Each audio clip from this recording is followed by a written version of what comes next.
Hello guys, അപ്പോൾ എല്ലാവർക്കും ആദ്യം ഹാപ്പി വിഷു.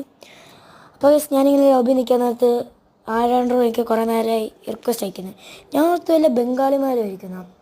അപ്സെറ്റ് നോക്കുമ്പം എൻ്റെ സബ്സ്ക്രൈബറായിരുന്നു. അപ്പം അവർ പറഞ്ഞ് മെയിൽ ബോക്സ് എടുത്ത് നോക്കാൻ.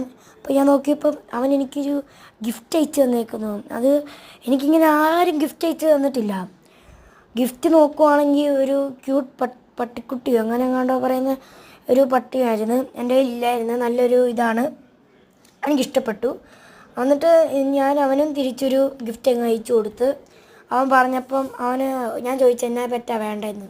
അപ്പോൾ അവനൊരു പറഞ്ഞ് കോട്ടും സൂട്ടും ഇട്ട് മറ്റേ ബഗ്ഗിൻ്റെ ഒരു പെറ്റ് വേണമെന്ന്. അപ്പോൾ ഞാൻ അതങ്ങ് അയച്ചു കൊടുത്ത്. അവൻ്റെ പ്രൊഫൈൽ നോക്കുവാണെങ്കിൽ അത്യാവശ്യം നല്ലപോലെ കളിക്കുന്നൊരു പ്ലെയറാണ്. അപ്പോൾ ലെവൽ നോക്കുവാണെങ്കിൽ 59 ആണ്. അപ്പം BR ഒക്കെ നോക്കുവാണെങ്കിൽ അത്യാവശ്യം നല്ലപോലെ കളിക്കുവേ. BR ഒക്കെ ഹീറോയ്ക്ക് എങ്ങാണ്ട് അടിച്ച്. അപ്പം ഇത്രേ ഉള്ളൂ. ഹലോ ഗൈസ്, അപ്പോൾ എല്ലാവർക്കും ഹാപ്പി വിഷു. ഗൈസ്, ഞാനിങ്ങനെ ഫ്രീ ഫയർ ലോബി നിൽക്കാൻ നേരത്ത് ആരും എനിക്ക് കുറേ നേരമായിട്ട് റിക്വസ്റ്റ് ചെയ്യുന്നത്. ഞാൻ ഓർത്ത് വല്ല ബംഗാളിമാരായിരിക്കുമെന്ന്. ഞാൻ റിക്വസ്റ്റ് ഒന്ന് അപ്സെറ്റ് ചെയ്ത് നോക്കിയപ്പോൾ എൻ്റെ സബ്സ്ക്രൈബറായിരുന്നു.